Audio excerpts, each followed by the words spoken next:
আসসালামু আলাইকুম, কেমন আছেন সবাই?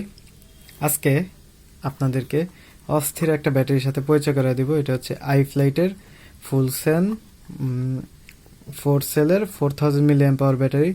এটা আসলে অস্থির না, বলা যায় যে সুপার অস্থির একটা ব্যাটারি।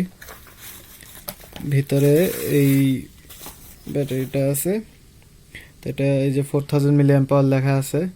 আর এখানে 4টা লিথিয়াম আয়ন সেল আছে।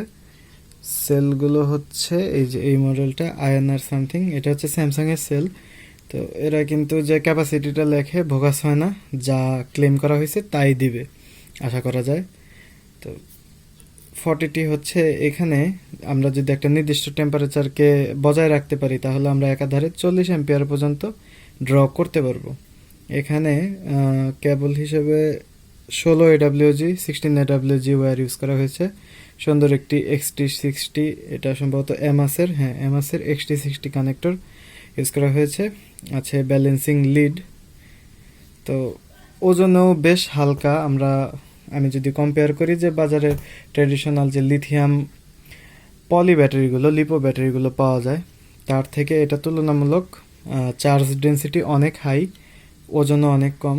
তো আমরা সাধারণত যে ইউএভিগুলো ইউজ করি, তো সেগুলোতে 40 অ্যাম্পিয়ার যথেষ্ট মানানসই। আমি আশাবাদী, যেহেতু ওজনে অনেক কম লিথিয়াম আয়ন থেকে, লিথিয়াম পলি থেকে, তো আমরা ফ্লাই টাইম অনেক বেশি পাবো। তো আসলে কি তাই পাবো? তো সময় নষ্ট না করে চলেন বাইরে যাই, টেস্ট করে দেখা যাক। প্রথমেই সিঙ্গেল ব্যাটারি লাগানো আছে, তো এক ব্যাটারি দিয়ে দেখা যাক যে ফ্লাই টাইম কতটুকু দেয়। আমরা এখন এটাকে ফ্লাই করব। এই সেটআপে সিঙ্গেল ব্যাটারি সহ পুরো কোয়াডের ওয়েট ছিল প্রায় 1280 গ্রামের মতো।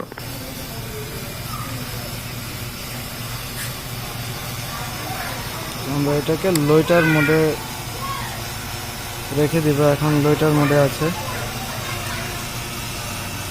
দেখা যাক কতক্ষণ ফ্লাই করে।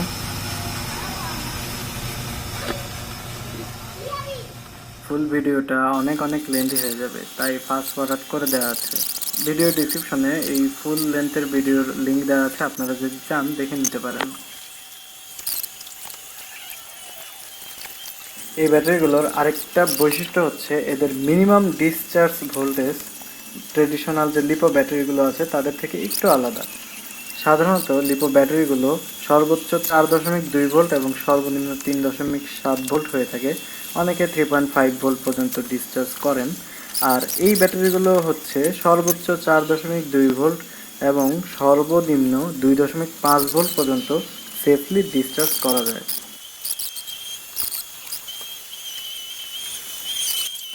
বর্তমানে ভোল্টেজ হচ্ছে 10.9 বা 11। তো আমাদের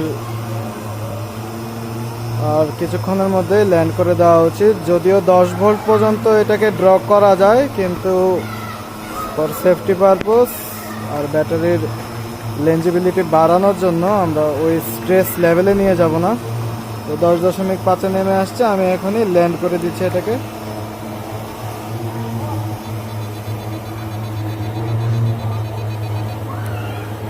তো ল্যান্ড করে ফেললাম। তো এখন দেখা যাক ধরে যে ব্যাটারি আসলে হিট হয়েছে কিনা। না, ব্যাটারি আসলে খুব একটা হিট হয়নি। লিপো এরকমভাবে রাখলে যতটুকু হিট হয় তার সমানই আসলে হিট হয়নি। হবে 30-35 সেলসিয়াসের মতো হবে হিট। তো মোটামুটি খুব ভালো আউটপুট দিয়েছে। বিজ্ঞাপন বিরতি।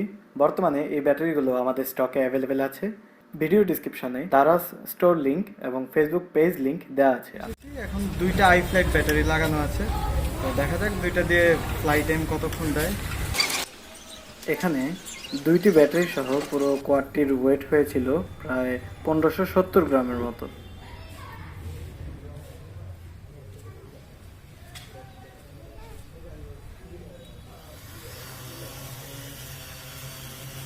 এই ব্যাটারিগুলো এই কোয়াডের এফিসিয়েন্সি কিন্তু অনেকটা বাড়িয়ে দিয়েছে। 4000 মিলিঅ্যাম্পের দুইটা ব্যাটারি, অর্থাৎ 8000 মিলিঅ্যাম্পের একটা 4 সেল ব্যাটারি সাথে সম্পূর্ণ কোয়াড সব মিলিয়ে ওয়েট মাত্র 1500 গ্রাম, যার কারণে এর ফ্লাই টাইম কিন্তু অনেকটা বেড়ে গিয়েছে। আপনারা দেখতেই পাচ্ছেন দুটি ব্যাটারি একসাথে লাগানোর পর কোয়াডের ফ্লাই টাইম কিন্তু অনেক অনেক বেশি বেড়ে গিয়েছে।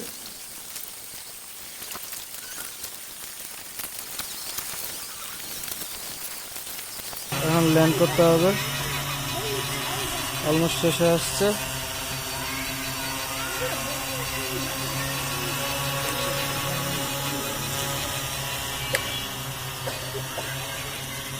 এখানেও ব্যাটারির টেম্পারেচার ছিল মোটামুটি স্বাভাবিক, যেহেতু সিঙ্গেল সেলে যতটুকু হিট হয়েছে ডাবল সেলে প্যারালাল করে দেওয়া আছে, হিট আরও কম হবে, এটাই আসলে স্বাভাবিক।